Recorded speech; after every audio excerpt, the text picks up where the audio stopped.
This episode of the Real Talks podcast is brought to you thanks to the Taylor Public House. Right on the doorstep of Madison Square Garden, the Taylor Public House is the perfect place to connect with family or friends before taking in a concert or sports event. The Taylor is known for its warm welcome, classy ambiance, and comfort food. It has 2 floors, 3 bars, and 2 private event spaces for parties and gatherings. Be sure to stop by and experience the Taylor Public House for yourself, located in the heart of Midtown Manhattan on the corner of 35th Street and 8th Avenue. Check out thetaylornyc.com for more information.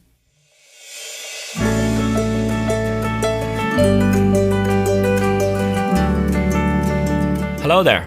Welcome to the Real Talks podcast. I'm Alan O'Mara, an author, speaker, a mental performance coach with sports teams in the US and Ireland. We originated this podcast in Ireland, where I'm from, and are coming to you this season from New York City, where I live now. In this new season of the Real Talks podcast, we're diving into meaningful conversations with authentic people from art, music, sport, and life. We're also glad to tell you that we've partnered with Irish Central for this season, so you can head to irishcentral.com to check out their features on each week's episode. We've also loved seeing our work feature on their website and in their daily newsletter. Last week, we spoke with Dublin musician Ciarán Moran, and this week, I'm looking forward to reflecting on that conversation and more. To do that, I'm joined by the Real Talks producer and my fiancée, Mary Kate Boylan. Hi, Mary Kate. Hi, Alan. How are you? I'm good. Welcome back to the podcast. Thank you so much. Coming to you live this week from our apartment. Yeah, change of scenery. So if there's loud truck noises, ambulances, that cute group of preschool kids who walks by holding hands, Singing. That will be in the background. We're all good, I believe. But we're also excited to start by announcing that we have a giveaway coming up. Whoop. Yay! We're really excited about it. We partnered with Connemara Marble. Their jewelry is just so beautiful and timeless, and I love it so much. And we're so thankful to have partnered with them. So it's going to be a spot prize contest. And basically, you just have to do 2 things to enter to win one of their beautiful necklaces. You subscribe to our newsletter, which is realtalks.news, and follow us on Instagram, which is at HeyRealTalks. And if you do those 2 things, you're automatically entered, and we'll announce the winner in the coming weeks. The prize, and we'll put the picture of it on our Instagram and in our newsletter, which is going to be coming out with this podcast. It's a beautiful necklace. It's very timeless. It's called their Triskel pendant. It's an intricate silver and green Connemara marble piece. And I wanted to describe the symbol because I thought it was so cool. It's like one of the kind of Celtic symbols that you're used to seeing, but I had never seen the meaning. It's a symbol used by Celtic people for thousands of years and represents the eternal cycle of life, regenerating at each point. Birth, death, and rebirth, or mind, body, and spirit. So again, to be entered to win the Connemara Marble Pendant, subscribe to our newsletter, realtalks.news, and follow us at Hey Real Talks on Instagram. And that's it. You'll be entered to win. We'll announce the winner in the next couple weeks. And definitely check out their jewelry, their website. They make such good gifts for yourself, for loved ones. If you win the prize, it would make such a good gift for yourself or a loved one. In the US, it's almost Mother's Day. So something to think about. And that's what I've got to start. Good job. No, it's really cool. I think it's a family-owned business as well, and like a family-run business, and really grateful for their support to help us. And I suppose I would just add to what you just said, just around just encouraging people who are listening, just to make sure you subscribe to the newsletter and to our Instagram page. Is obviously podcast. It's a new season. It's a new year. We're on our journey pushing and growing our episodes and our guests and the video clips and everything. So anyone who can help in that regard, we really appreciate it. But then also in this situation, just to make sure if you subscribe, you might get a sweet little prize. Hey, you might even have to buy a Mother's Day gift. You know what I mean? That's what I'm saying. Is there an anniversary coming up? Is there a birthday coming up? If it's an anniversary, let's buy a gift. I don't know. I'm saying we got you covered. Just subscribe. And yeah, like the newsletter to subscribe is free. There's no charge on that. And then obviously if someone has subscribed and is enjoying it, there's extra add-ons. You can help support our work that way, but there's no expectation. Mm-hmm. There's no need to do anything like that. You just go in, subscribe to your email address. It's like 2 clicks, bing, bong, boom, and you're done. So do that, please. Yeah, exactly. And if you subscribe, that's where we're going to, we hope to do some live events in the future. So you'll get all of that news first. You get some extra deep dives. Yeah, exactly. Yeah, no, we're looking forward to it. So should we jump into today's episode then? Of course. Great. So I think listening to Ciarán Moran's episode, I went for a walk like last week into the park and listened to it myself just to tune back into the conversation, to kind of sit with it. And I really loved it. Like it really, like I know I said to you at the end, he said like his song makes him feel like it's a little hug. And I felt like I got that feeling myself just by listening to the conversation, because it was just I felt heartfelt and genuine and sincere, and there was some really exciting high parts in it, but there was also like some tough challenges and some like just some real authentic and vulnerability sharing within it from Ciarán on his journey. And I really enjoyed listening back to it. Yeah, we talked about it, I think, immediately following when we had recorded it. But then again, in listening to it, like there's such a warmth to the conversation. And I guess it's so interesting when you see someone whose music that you've listened to, like that really comes through in all of his music. And then it really came through in meeting him. And then in the conversation, just like a real genuine warmth. I think some people just have that, and he definitely does. Yeah, for sure. It's and I think as well, just as I listen back to it, and because I know we talked about this before we even excuse me, we even relaunched the series, like just talking to people who are on their journey. And I think with podcasts and some of the ones we listen to and have even recorded before, like, you know, sometimes you're talking to people who are like really successful and have made it, and they're kind of at that end point. And that's cool. I still listen to loads of podcasts like that, and we'll be bringing conversations with people like that too, for sure. But sometimes I think it's nice just to hear someone who's kind of in navigating the messiness in the middle of it all, and like having the courage to like push forward. And also willing to like talk about that, yeah, like this is like really great, but also like this is challenging, and doing multiple jobs, or dealing with setbacks, or checking your own email at 3:00 at night to see if you got booked for a gig and stuff. And yeah, I think you mentioned warmth. From the time Ciarán walked into the room, like when we talked, I felt that kind of warmth and a calmness and like a presence from him. And then kind of listening back to the conversation, it kind of brought me back there again. And I think all of our conversations have been like, they've been very different with different types of characters and personalities, but it was definitely one that I'm glad we captured. And I said, I hope everyone that's listening to us now has already listened to it, and if you haven't, definitely would encourage you to go back and to let us know what you think about it. But yeah, I took a lot from it. It was on a day myself where, you know, I was feeling a little stressed, and there was just different things going on in my work life, and head was spinning, and just listening to it kind of helped just me like sit still. I just like sat out on a bench in the park, and like, I don't know, like spring was starting to hit, flowers were blooming and trees and stuff, and it just helped me take a deep breath. And I was definitely appreciative listening to Ciarán, I wasn't buzzing listening to myself, to be fair, but yeah, I really enjoyed listening back to it. Yeah. I also would encourage people to genuinely dive into his music. It's so good. He's such like a talented singer-songwriter. And like you said, I think one of the things that we talked about in doing the podcast this season is it's really cool to talk to people at every stage of the journey. Like Ciarán is achieving milestones and goals that he's set for himself, like beyond him, right? Like having a sold out New York debut, that's huge, like for an Irish artist, for anyone. And so that was such a huge milestone for him. And also he has so much further to go. Like we met him, we've seen him live, which was like it brought it to like a whole other level. And so you just know that person is at a stage in their journey where they've achieved so much and they have so much more potential to go and grow. And I love talking to people in that phase of it, because I think sometimes when we only hear success stories through the lens of like, I have achieved like massive success already, it almost, I think, can like hold people back who want to get into some sort of creative endeavor or passion project, whether that's like starting your own company or launching something new, doing art in any capacity. I think when you only hear like very polished final versions, it might be a hindrance. And so I like hearing all stories. Yeah, well, like 100%. And I think that, like, because I know we all self-edit to a degree, you know, like including ourselves, like when you're talking and stuff, but it's like just getting that kind of openness. Yeah, it was really, really nice. And I think when we saw him perform live, like one, it was like it hit even better than I expected, because I'd been listening to his music for a couple of weeks in the lead up to interviewing him, and like the It's Okay song for sure, the Follow Your Soul one, and there's a couple of different other songs there, like if you can go and find them on Spotify. But I remember he finished up the show playing like a new song that he hasn't released yet, and honestly, I don't know, I had a few points in me and stuff, but I was like, this thing's a banger, like I loved it, and I'm excited for him to release that song too. And then I think for both of us, now that we got to talk to him and we did, just to kind of keep tabs on his journey and see as he grows and pushes forward. And again, like I think he's going to have different dates to announce, and hoping to come back to America, and like we'll definitely be going to see him when he comes back.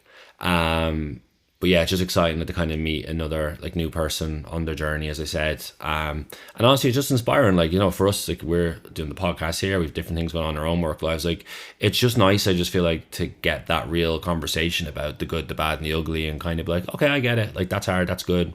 This is hard on our side, this is good. And you just kind of go, okay, like we're just all going in this direction. You know what I mean? Like we're trying to. Yeah. And I thought it was really inspiring. I definitely like. I felt inspired from talking to him. Yeah, I definitely felt that too. Like he has such an energy around his work and himself, and such a drive. Like it was just like the other people we've talked to on the podcast, like Katie and Emmett, like just like so much hard work going into everything he does, but like not in like a dragging me down way, in like a way like he's genuinely so energized by everything he does. And we talked about kind of how he's navigating that, the extra work he can do so that he can afford to do his music, but also treating his music like the job that it is, and with the hard work it deserves. And that's definitely something I've learned kind of as I've like gone on to do more of like a creative lifestyle. I think when I was in like a job that was, I was going to say 9 to 5, but it was definitely more than 9 to 5. I was just like, how would I do something else though? Like, cause I was viewing it as a 1-to-1, right? Of like, I spend all my time on this thing, and so I get all my money from this thing. But it's like, there's always like, there's a way to make things work outside of that, while say like the thing I really care about right now is my writing, but that's not the thing that's going to make me money right now, but I'm still treating it as the job that it is, because it's like a creative project that I really, really care about. And then finding other kind of creative ways or things that align with me that I can supplement that with. And I loved having that conversation with him. I think it was just like, it just kind of pulls the curtain back. I think a lot of people are like, well, how can you do that? And it's just kind of whatever works for you, but people are making it work, you know? Yeah, I think like people are making it work, but then also like as well, like I think it's fair to say like there's lots of times people like can't make it work, or just struggle to make it work. And I know I had talked to you about it, like having listened back to the episode, and kind of that concept of like quitting presented itself to me a few times. Like, and I think like when we're like day-to-day living, or like, you know, in society, often like if you step away from something, people are quite quick to tell you that, oh, like you quit that. So just say, for example, oh, you quit writing, or oh, Alan, you like quit coaching, or you whatever it is.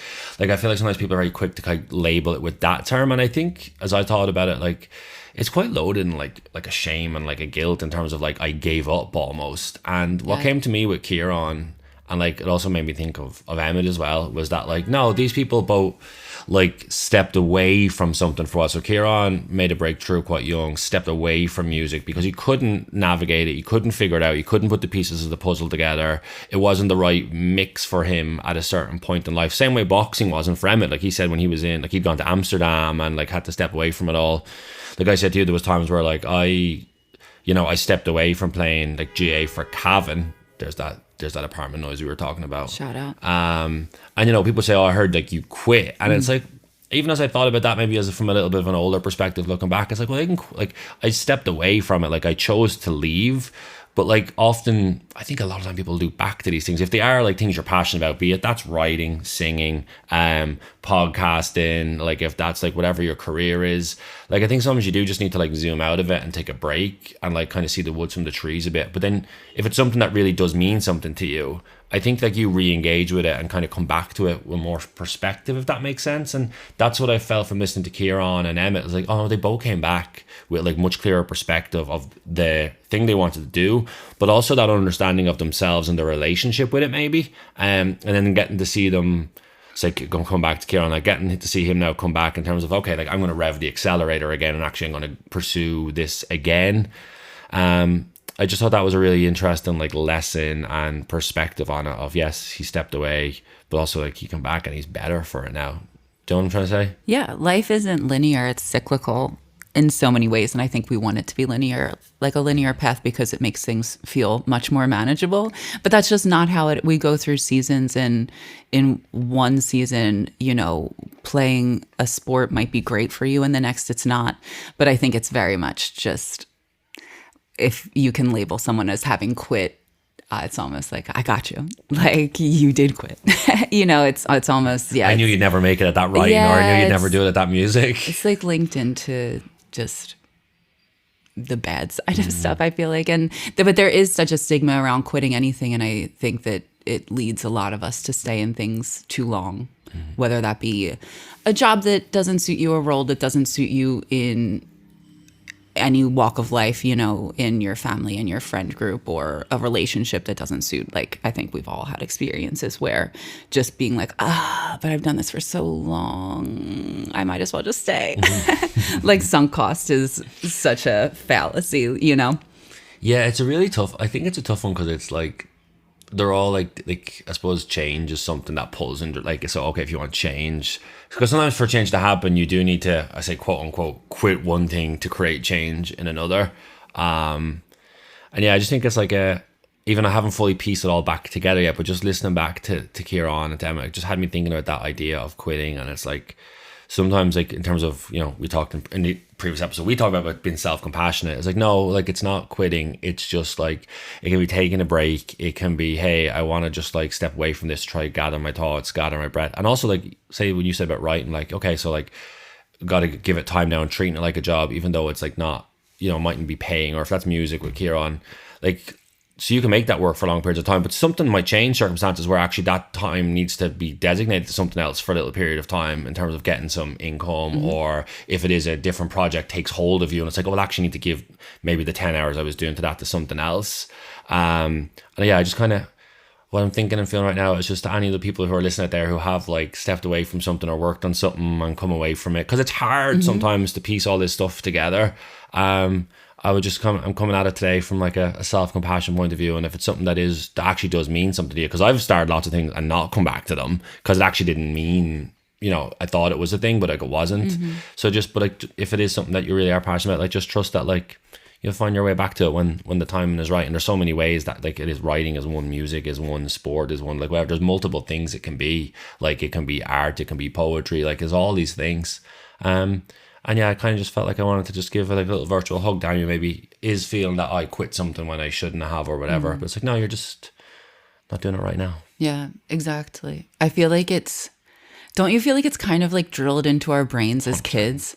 Like, for me, like, quitting something was like the worst thing you could do. You don't quit. Genuinely. Yeah, no, like, that was like, even like, as a kid, I had like a way overloaded schedule. Like, I was doing like sports and playing the harp and doing like a bunch of other things. And I remember like my mom, and I was Irish dancing. My mom was like, you have to quit one thing. And in 6th grade, I was like, no, like, I'm not a quitter.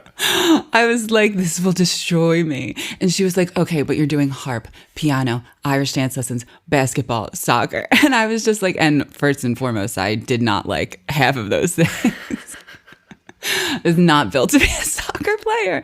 But I like, the idea of quitting was just like insurmountable. Yeah, and I don't know where it comes from, but it's definitely like, obviously I grew up on a different side of the Atlantic, and you had that same mentality of like, well, whatever it is, like, if you've started, just say you've signed up for a soccer team or a Gaelic team, it's like, well, no matter how it's going, no matter how much you enjoy it, like, you just don't quit, like, you finish it.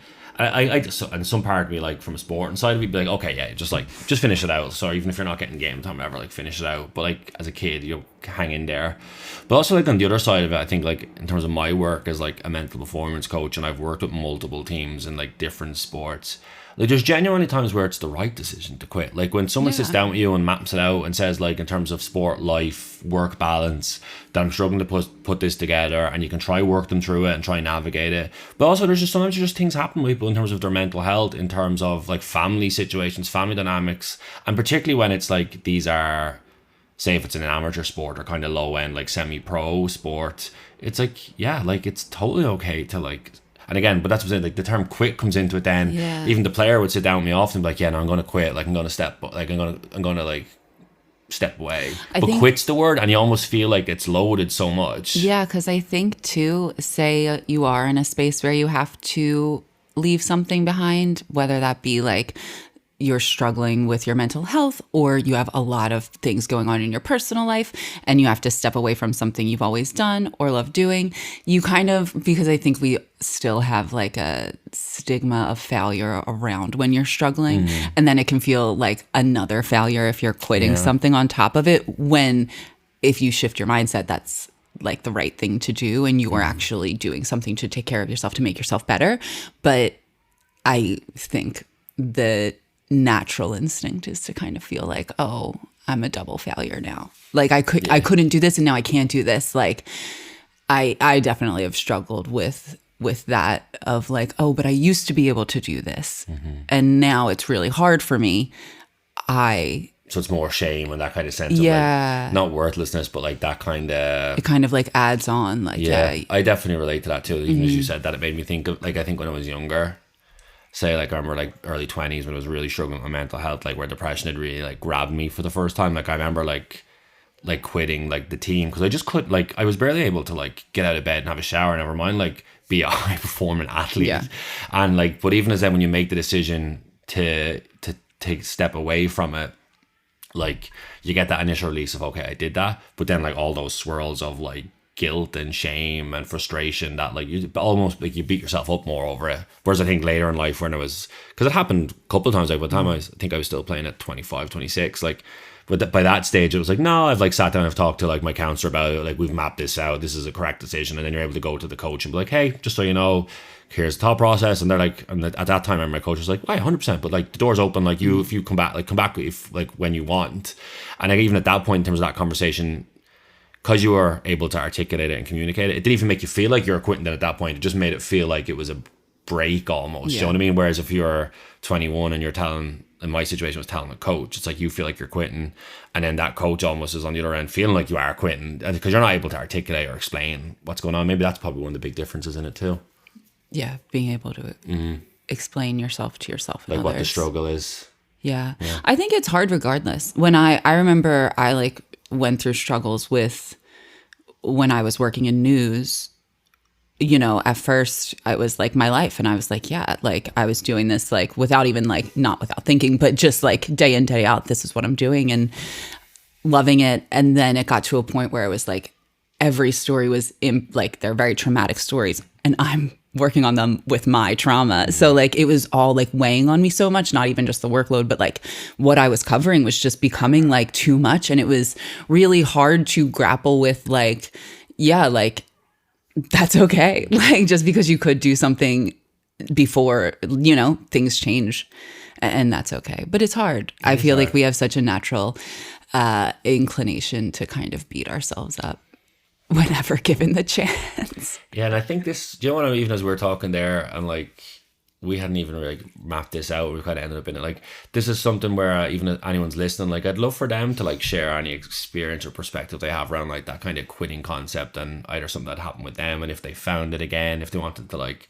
DM us on Hey Real Talks or send an email to it's Alan at Real Talks today, just to kind of like to flesh that out a little bit. Like I think it's something that's probably a bigger, you know, I think we all have experiences of it in different ways, and it's like something that I think again come back to like why we do this podcast and stuff. Is like, so I'm just having those conversations just helps like join up a dot, that two dots that's in the back of your head from when you were like 15 or like, you know, or when you were 30, and it's like, oh, I never thought of it like that, or I really related to what that person said and it made me think about that or see it in a different way. And I think that's one of the things I'm loving about the journey so far with these conversations. It's helping, I said to you already, like if I listen back, like it's helping me learn, and it's helping me about myself for sure, but also just like a big picture and about other people. And I'm all like kind of to wrap up that point on my side, like I'm very grateful again that like so far like Katie, Emmett and Ciarán have like opened up to us and had a real talk and been like honest and funny and informative, but also vulnerable. And like it's, I'm really, even just a rich chat, I'm really happy with like the conversation that we've been recording so far, and it makes me being like, yay, we've got more and we're going to do more, which is fun. Yes. Yeah. I'm so looking forward to those. And yeah, just to wrap up that point, I think yes, as you get older, you have more perspective and maybe can communicate things better. But I kind of feel like as you get older, it's also harder because often if you're quitting something, quote unquote, or leaving something behind or moving on to a new phase or choosing something that's better for you and realizing you have to leave behind something that didn't work for you anymore, it's almost like as you get older, you inherently have more time invested in all of these things. And that's such a hard thing. Like, I'm just thinking of like relationships now and just like having been in relationships because it was like, oh, well, it's a failure to quit. Like I would have failed. I really think that's like a negative thing that can get put in our heads as kids that we just lock in on and carry that through our adulthood. But yeah, I'm all for it. I'm all for quitting when you have to because like just why not choose the thing that works better for you, and you can always, I don't know, come back. You can always come back to it. Yeah. No, it's all like it links into mindset, or something. Like I could say to like I could bring it down to a different example of me deciding to move country and go like move from Ireland to America, and it's like so some like in some ways you're almost like quitting on like where you grew up or like quitting on like where your family live, but it's like yeah, but like I'm gonna go try something new, and also like I can come back to this. Yeah, exactly. And I think the other thing that with like the quitting of it all, and because I just think it's so important to acknowledge that so many of us like have started something, come away from it like effing and blind. And I think of like when I went back to my master's, like I was doing like a thesis, and we were talking to like your brother like recently, Patrick, and like he was like he's doing that, and it's like you hit that wall. I was like, no, I'm quitting this, like I'm not doing it, like I'm never going to get this done. But then it's like pushing through it, and like I think what it leads me to is so many of us reach that point, and at times in life it's okay to step away and to break from it. But I think one of the other cool things and really important things to acknowledge here is then having people around you help lift you up and help encourage you and sustain you.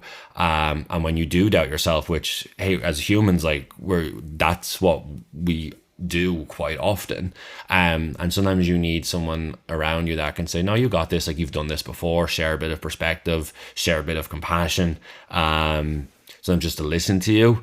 And I think that's what that came true again in terms of the Ciarán conversation. I know Damon Dempsey was mentioned a couple of times, and it was even funny for me because like Damien's someone I grew up listening to as like a teenager. My older brother David was a huge fan of his, so like I've been listening to like CDs from him for years. Grew up around the corner kind of from where I grew up in Dublin before we moved to Cavan, and like then just still like hearing that name present itself like to someone like to Ciarán. And I know Damien had come up, and I think in a previous conversation with David Balfour, we talked to David, who goes by For Those I Love as well. Like just when people like that who are further down the track of being successful are then trying to push and nudge and sometimes like little drag people forward with them, like Katie Boyle has done that. I mentioned that when we talked to her, like she's very empowering, uplifting for other Irish comics that are coming over, which is probably we'll talk about a little later because our next guest is going to be another person from the comedy sector, who we met through Katie. And like I think that can be friends, family, but also just like if it's teammates or work people or maybe someone you've kind of a past relationship with. I think as you're on your journey, it's often important to find yourself or surround yourself with people who maybe can relate to change or to struggle or to quitting, because they can kind of help you see the perspective. Like, nah, you got this. Like, you're good. Do you know what I mean? You'll get it done. So much of it has to do with identity. Like, if you have been something for so long, it's so hard to leave behind that part of your identity. You've talked about that a lot with like the beginning of when you went to therapy for the first time, how your therapist asked you kind of like, who are you? Like, tell me about yourself. And you could only... This fella's good. You could only define yourself by like one thing. And that's obviously not the truth, to your point of like having good people around you who can remind you of that. But sometimes if we link ourselves to one thing, like when I was like, should I leave my job? I'm a producer. Like I was like, but I'm a producer. Like that's just how I like would introduce myself.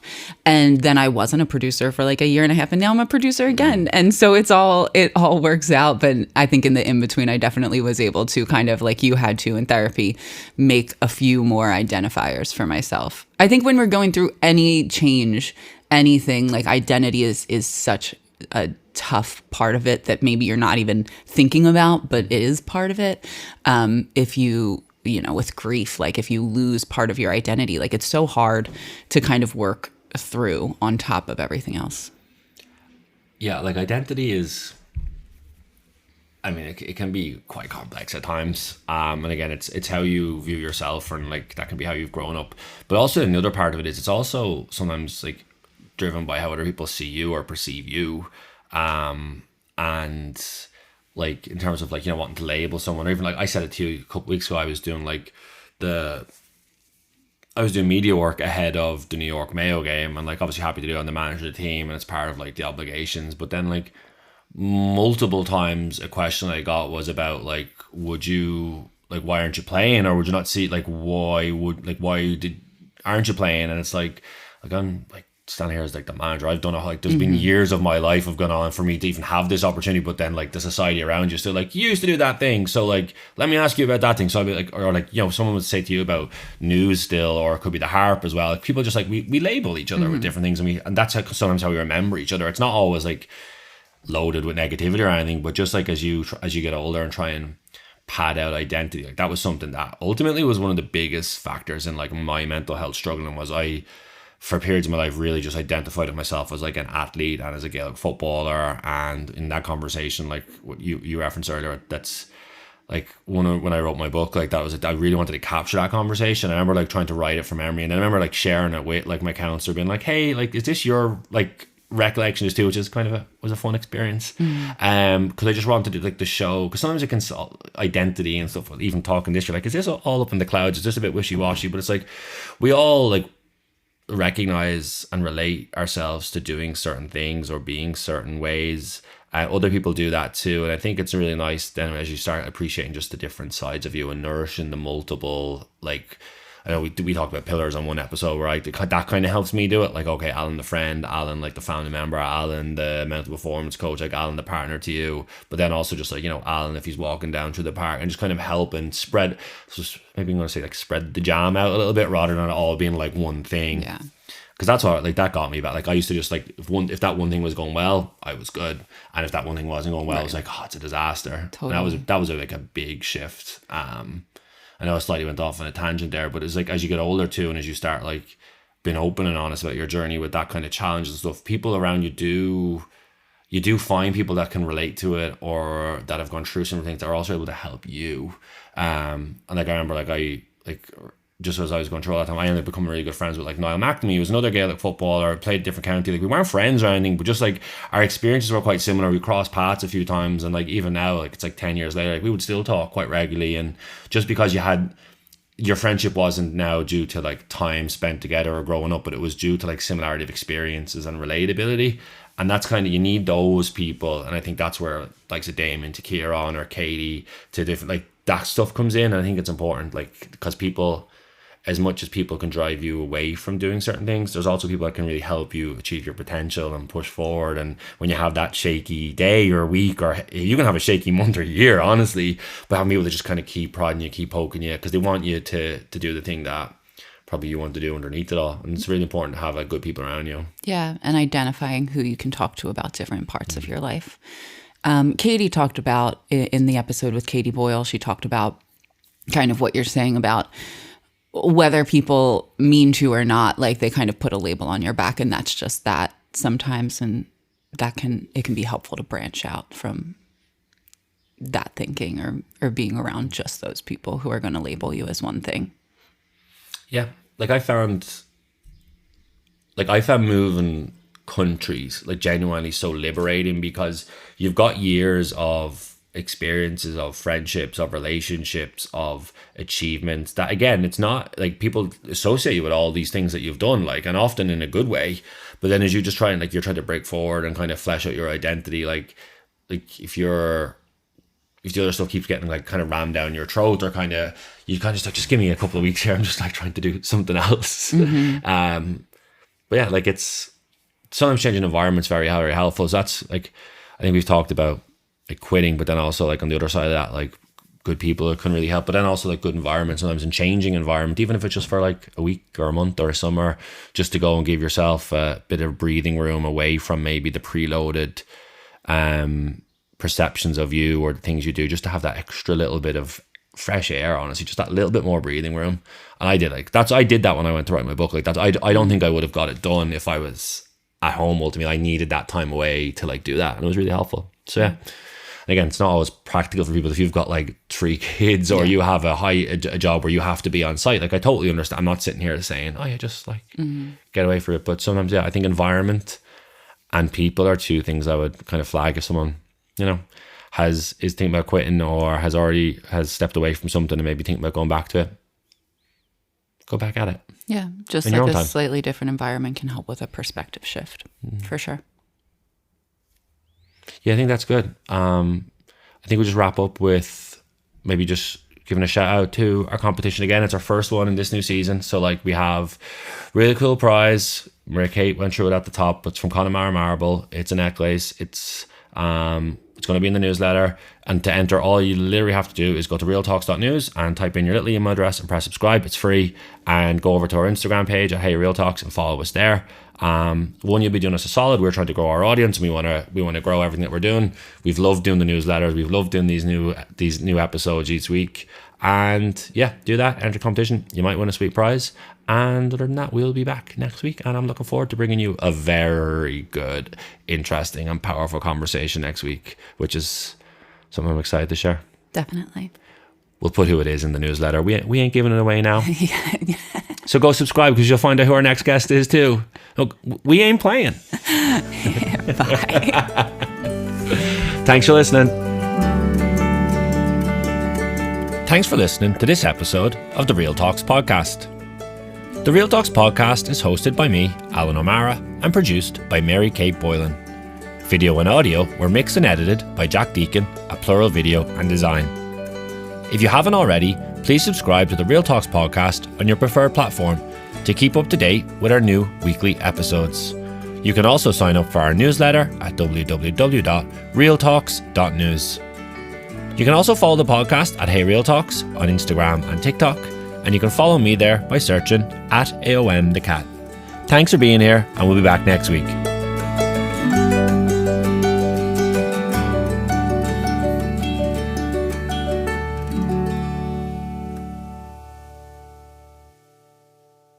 This episode of the Real Talks podcast is brought to you thanks to the Taylor Public House. Right on the doorstep of Madison Square Garden, the Taylor Public House is the perfect place to connect with family or friends before taking in a concert or sports event. The Taylor is known for its warm welcome, classy ambiance, and comfort food. It has 2 floors, 3 bars, and 2 private event spaces for parties and gatherings. Be sure to stop by and experience the Taylor Public House for yourself, located in the heart of Midtown Manhattan on the corner of 35th Street and 8th Avenue. Check out thetaylornyc.com for more information.